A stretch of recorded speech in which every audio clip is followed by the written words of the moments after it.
অসমৰ কৰ্মচাৰীসকলৰ কাৰণে এটা ডাঙৰ আপডেট আছে আৰু এই আপডেটটো কণ্ট্ৰেকচুৱেল বা নিয়মীয়া কৰ্মচাৰী উভয়ৰ কাৰণেই আৰু ইয়াতে আমি গোটেইখিনি কথা আচলতে ডিটেইলকৈ আলোচনা কৰিম যে যিটো মুখ্যমন্ত্ৰীৰ শূন্য ব্যয় বীমা আঁচনি আছে আৰু সেই শূন্য ব্যয় বীমা আঁচনিত কেনেদৰে তেওঁলোকে পঞ্জীয়ন কৰি পেলাই কেনেদৰে তেওঁলোকে সেই ধনৰাশি ল'ব পাৰে আৰু ইয়াতে আপোনালোকে দেখিছে স্ক্ৰীণত ইতিমধ্যে 203টা পৰিয়াললৈ মৃত কৰ্মচাৰীৰ পৰিয়ালবৰ্গলৈ এই সুবিধা ইতিমধ্যে দিয়া হৈছে তো দেখিলে আপোনালোকে জীৱন বীমা 193টা জীৱন বীমা 10টা দুৰ্ঘটনাজনিত বীমা আৰু প্ৰায় 19 কোটি টকা 1 জানুৱাৰী 2025 তাৰিখৰ পৰা মৃত কৰ্মচাৰীৰ পৰিয়াললৈ প্ৰদান আৰু অতিৰিক্তভাৱে 35টা দাবী নিষ্পত্তিৰ প্ৰক্ৰিয়া অব্যাহত এই বীমাৰ দ্বাৰা ৰাজ্য চৰকাৰৰ ঠিকাভিত্তিক আৰু PSU কৰ্মচাৰীসকলক সামৰি লোৱা হ'ব এই সন্দৰ্ভত 12 নৱেম্বৰ 2025 তাৰিখে এপেক্স বেংকৰ সৈতে এখন বুজাবুজি চুক্তি স্বাক্ষৰিত হৈছে আৰু ইয়াতে দেখা পাইছে আপোনালোকে যে সৰ্বাধিক 1 কোটি টকাৰ ব্যক্তিগত দুৰ্ঘটনাজনিত বীমা ন্যূনতম 2 কোটি টকাৰ বিমান দুৰ্ঘটনাজনিত বীমা সৰ্বাধিক 1 কোটি টকাৰ স্থায়ী সম্পূৰ্ণ পংগুত্বৰ বীমা সৰ্বাধিক 80 লাখ টকাৰ স্থায়ী আংশিক পংগুত্বৰ বীমা আৰু হৈছে ন্যূনতম 10 লাখ টকাৰ ম্যাদী জীৱন বীমা তো গোটেইখিনি কথা চাম এই যেটো এই সুবিধাটো কেনেদৰে এভেইল কৰিব পৰা যায় বা কেনেদৰে কৰ্মচাৰীসকলে এই সুবিধাটো তেওঁলোকে উপলব্ধ হ'ব আমি গোটেইখিনি কথা আমি চাম বিস্তাৰিতভাৱে আৰু এটা সৰু অনুৰোধ আপোনালোকলৈ থাকিলে যদি প্ৰথমবাৰৰ বাবে এই চেনেলত আহিছে তেতিয়াহ'লে চেনেলটো ছাবস্ক্ৰাইব কৰি ৰাখিব এনেকুৱা ধৰণৰ খবৰবিলাক পাই থাকিবৰ কাৰণে কথাখিনি আমি ডিটেইলকৈ আলোচনা কৰাৰ আগত আপোনালোকে ইয়াতে আৰু এটা ফেচবুক পেজত শিক্ষামন্ত্ৰী ডাঙৰীয়াৰ ফেচবুক পেজত তেওঁ এনেকৈ লিখিছে এইখিনি অকণমান আমি চাই লৈছোঁ আজি লোকসেৱা ভৱনত মাননীয় মুখ্যমন্ত্ৰী ডক্টৰ হিমন্ত বিশ্ব শৰ্মা ডাঙৰীয়াই ৰাজ্য চৰকাৰৰ কৰ্মচাৰীসকলৰ বাবে শূন্য ব্যয় বীমা আঁচনি ধনৰাশি বিতৰণৰ লগতে ঠিকাভিত্তিক আৰু PSU কৰ্মচাৰীসকলকো এই আঁচনিৰ অন্তৰ্ভুক্ত কৰিবলৈ এক্সিছ বেংকৰ সৈতে এখন বুজাবুজি চুক্তি MOU স্বাক্ষৰ কৰে মাননীয় মুখ্যমন্ত্ৰী ডক্টৰ হিমন্ত বিশ্ব শৰ্মা ডাঙৰীয়াই শূন্য ব্যয় বীমা আঁচনি অনুসৰি 2025 বৰ্ষৰ 1 জানুৱাৰীৰ পৰা দুৰ্ঘটনাজনিত কাৰণত মৃত 4 গৰাকী পৰিয়াললৈ কৰ্মচাৰীৰ পৰিয়ালবৰ্গলৈ 1 কোটিকৈ আৰু আন ধৰণে ক্ষতিগ্ৰস্ত 3 গৰাকী কৰ্মচাৰীৰ পৰিয়ালক বীমাৰ চেক এই অনুষ্ঠানত বিতৰণ কৰে ইয়াৰ জৰিয়তে মুঠ 203 গৰাকী চৰকাৰী কৰ্মচাৰীৰ পৰিয়াল উপকৃত হৈছে ৰাজ্য চৰকাৰৰ নিয়মীয়া কৰ্মচাৰী আৰু ঠিকাভিত্তিক তথা PSU কৰ্মচাৰীৰ সুৰক্ষাৰ প্ৰতি অসম চৰকাৰৰ দায়বদ্ধতা নিশ্চিতকৰণৰ এই ঐতিহাসিক অনুষ্ঠানত মাননীয় সতীৰ্থ মন্ত্ৰীসকলৰ সৈতে উপস্থিত থাকোঁ তো ইতিমধ্যে কি কৰিছে 4জন মৃত কৰ্মচাৰীৰ পৰিয়ালবৰ্গলৈ 1 কোটি টকাকৈ দিয়া হৈছে আৰু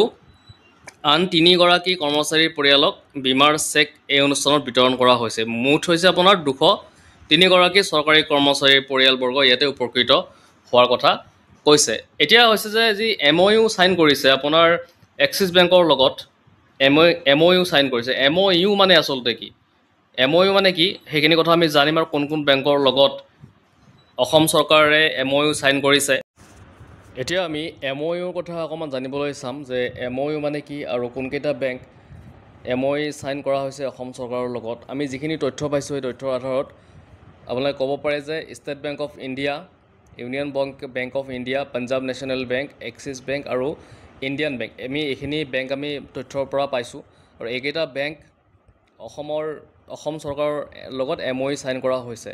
এতিয়া MOU মানে কি MOU মানে হৈছে মেমৰেণ্ডাম অফ আণ্ডাৰষ্টেণ্ডিং তো মেমৰেণ্ডাম অফ আণ্ডাৰষ্টেণ্ডিং মানে হৈছে যে যেতিয়া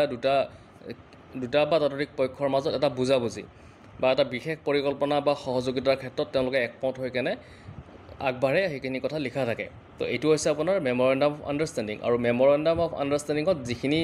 বেংকৰ কথা ইতিমধ্যে কোৱা হৈছে সেই বেংকৰ লগত অসম চৰকাৰে চুক্তিবদ্ধ হৈ আছে আমি যিখিনি তথ্য পাইছোঁ তথ্যৰ আধাৰত কথাখিনি কোৱা হৈছে আৰু এই ক্ষেত্ৰত কৰ্মচাৰীজনৰ কি হ'ব লাগিব যে এই বেংকসমূহ যিটো বেংক থাকিলে সেই বেংকখিনিত তেওঁলোকৰ কৰ্মচাৰীসকলৰ বেতন একাউণ্ট বা চেলাৰী পেকেজ একাউণ্ট তেওঁলোকৰ থাকিব লাগিব অৰ্থাৎ যদি আপুনি ষ্টেট বেংক অফ ইণ্ডিয়াত চেলাৰী ড্ৰ কৰি আছে আৰু আপোনাৰ যদি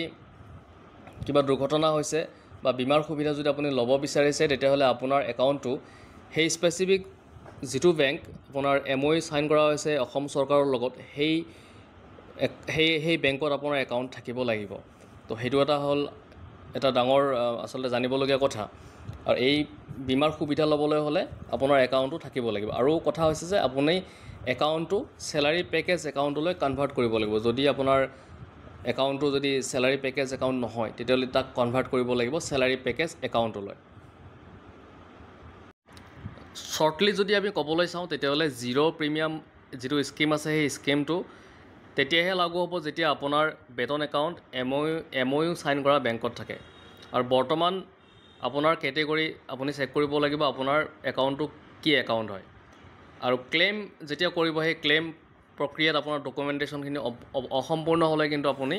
নাপাব। কাৰণ তাত কি হ'ব যে আপোনাৰ সম্পূৰ্ণ ডকুমেণ্টেশ্যন লাগিব। আপোনাৰ ছাপ'জ এক্সিডেণ্ট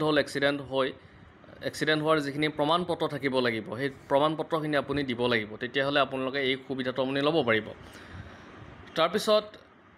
আপোনাৰ চেলাৰী পেকেজ একাউণ্টটো আছেনে নাই সেইটো আপুনি চেক কৰিব। আৰু TDO ওচৰত বা ট্ৰেজাৰী অফিচাৰৰ সৈতে আপুনি এই স্কিমত আপুনি অন্তৰ্ভুক্ত হৈছেনে নাই সেইটো বস্তু আপুনি চাব পাৰিব। তো তেনেকুৱা ধৰণৰ কথা। আৰু এই যিটো আঁচনি দিছে সেই আঁচনিটোৰ বহুতেই ভাল। অসম চৰকাৰৰ এই স্কিমটো কৰ্মচাৰী সুৰক্ষাৰ দিশত এটা ডাঙৰ পদক্ষেপ। আৰু যদি আপুনি অসম চৰকাৰৰ কৰ্মচাৰী হয় তেতিয়া চেক কৰক যে আপুনি এই স্কিমত অন্তৰ্ভুক্ত হৈ আছেনে নাই। আৰু থকাটো বহুতেই ভাল আপোনাৰ কাৰণে। কাৰণ এতিয়ালৈকে যে কি হৈছে যে 2025 চনৰ নৱেম্বৰ মাহলৈকে 4 লাখতকৈও অধিক কৰ্মচাৰীয়ে এই স্কিমত নাম তেওঁলোকে অন্তৰ্ভুক্ত কৰিছে। 4 লাখতকৈও অধিক কৰ্মচাৰীয়ে। আৰু বৰ্তমানলৈকে মুঠ ক্লেইম আহিছে 238টা আৰু তাৰে 203টা ইতিমধ্যে নিষ্পত্তি কৰা হৈছে। আৰু ইতিমধ্যে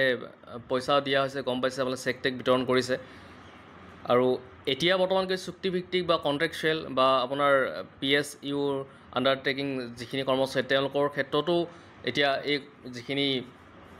জিৰ' প্ৰিমিয়াম ইঞ্চুৰেঞ্চৰ ব্যৱস্থাটো প্ৰসাৰিত কৰা হৈছে। তো সেইটো কাৰণে তেওঁলোকৰ কাৰণে এটা ভাল হ'ল খবৰটো।